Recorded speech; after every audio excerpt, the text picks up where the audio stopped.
21일 국회 과학기술정보방송통신위원회가 방송문화진흥회 이사 선임 관련 3차 청문회를 열었다. 지난 9일 1차, 14일 2차에 이어 방송통신위원회 직원 등을 상대로 열린 세 번째 청문회다. 이날 청문회에는 더불어민주당 등 야당의 탄핵 소추로 직무가 정지된 이진숙 방통위원장과 김태규 위원장 직무대행이 불출석 사유서를 내고 나오지 않았다. 여당 의원들도 위법한 청문회라며 퇴장한 가운데 열린 이날 청문회에선 방통위 직원들에게 신문이 집중됐다. 이에 대해 한동훈 대표는 다음과 같이 말했다. 저는 이번 국회 과학기술정보방송통신위원회 청문회가 더불어민주당의 정치적 목적을 위한 도구로 전락했다고 생각합니다. 방통위원장과 직무대행이 탄핵으로 인해 직무가 정지된 상황에서 이 청문회를 강행하는 것은 명백한 국회 권한의 남용입니다.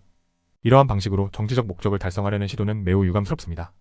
더욱 심각한 문제는 이번 청문회가 방통위의 정상적인 업무를 방해하고 국정을 마비시키고 있다는 점입니다. 방통위가 재판 중인 상황에서 공무원들을 청문회에 불러 압박하는 것은 매우 부적절합니다. 이는 방통위가 본연의 역할을 수행하지 못하게 만들고 결국 국민들에게 피해를 주는 결과를 초래할 것입니다. 여당 의원들이 퇴장한 가운데 야당이 단독으로 청문회를 강행한 것 역시 문제입니다. 이는 국회의 민주적 절차와 원칙을 무시한 일방적인 행동입니다. 여당의 의견이 철저히 배제된 채 편파적으로 진행된 이 청문회는 그 자체로 공정성을 결여하고 있습니다. 국민의힘 의원들은 이날 청문회에 앞서 위법 청문회를 중단하라고 주장했다. 서울행정법원이 박문진 등 공영방송 이사 선임과 관련한 집행정지 가처분 신청 결정을 26일까지 내리겠다고 밝힌 상황에서 청문회를 열면 재판에 영향을 줄 수 있다는 주장이었다. 과방위 국민의힘 간사 최영두 의원은 방통위 관계자들이 재판 피고인이 된 상태인데 국회가 자백을 강요하는 것이라며 지난 14일 청문회에는 방통위가 재판부에 낸 답변서가 청문회에서 사용되는 사법 방해 상황까지 왔다고 했다. 하지만 민주당 소속 최민희 과방위원장이 야당 단독으로 청문회를 개의하자 국민의힘 의원들은 일제히 퇴장했다. 이진숙 김태규 등 핵심 증인과 여당 의원들이 불참한 상태에서 야당 단독으로 청문회가 진행됐다. 2차 청문회 때 야당 의원들의 질가 몰렸던 이진숙 위원장과 김태규 직무대행이 불참하면서 신문은 방통위 직원들에게 집중됐다.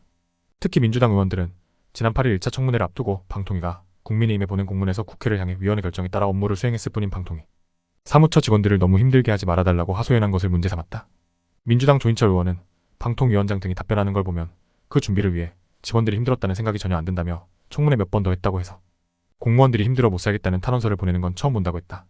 과방위 민주당 간사 김현 의원은 방통위 직원들이 특정 정당의 정치 행위를 한 것이라며 국가공무원법에 저촉됐는지 내부 감찰을 해야 한다.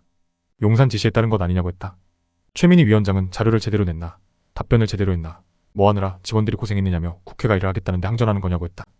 최 위원장은 해당 공문을 작성한 방통위 직원은 청문회장에 나오라고 요구했지만 불출석하자 28일 전체 회의를 열어 현안 질의를 또 하기로 했다.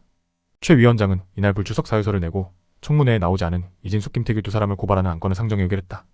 민주당 등 야당은 지난 14일 2차 청문회 때도 김 직무대행이 답변을 제대로 안 한다며 이미 한 차례 고발을 의결했었다. 이에 위원장은 입장문을 내고 직무가 중단된 나와 이미 고발하기로 한 김 직무대행을 청문회의 증인으로 부르는 것은 국회의 권한 남용이라며 야당은 더 이상 정치적 목적의 청문회를 열어 방통위 업무를 마비시키기보다 스스로 결정한 탄핵 심판의 결과를 기다려주기를 촉구한다고 했다. 이런 가운데 최 위원장은 이날 민주당은 민주당 목 방통위원 선임 절차에 들어갈 것이라며 민주당 추천 방통위원 2명을 윤석열 대통령이 임명해주고 여야 추천 방통위원들이 함께 공영방송 이사를 재추천하기를 기대한다고 했다.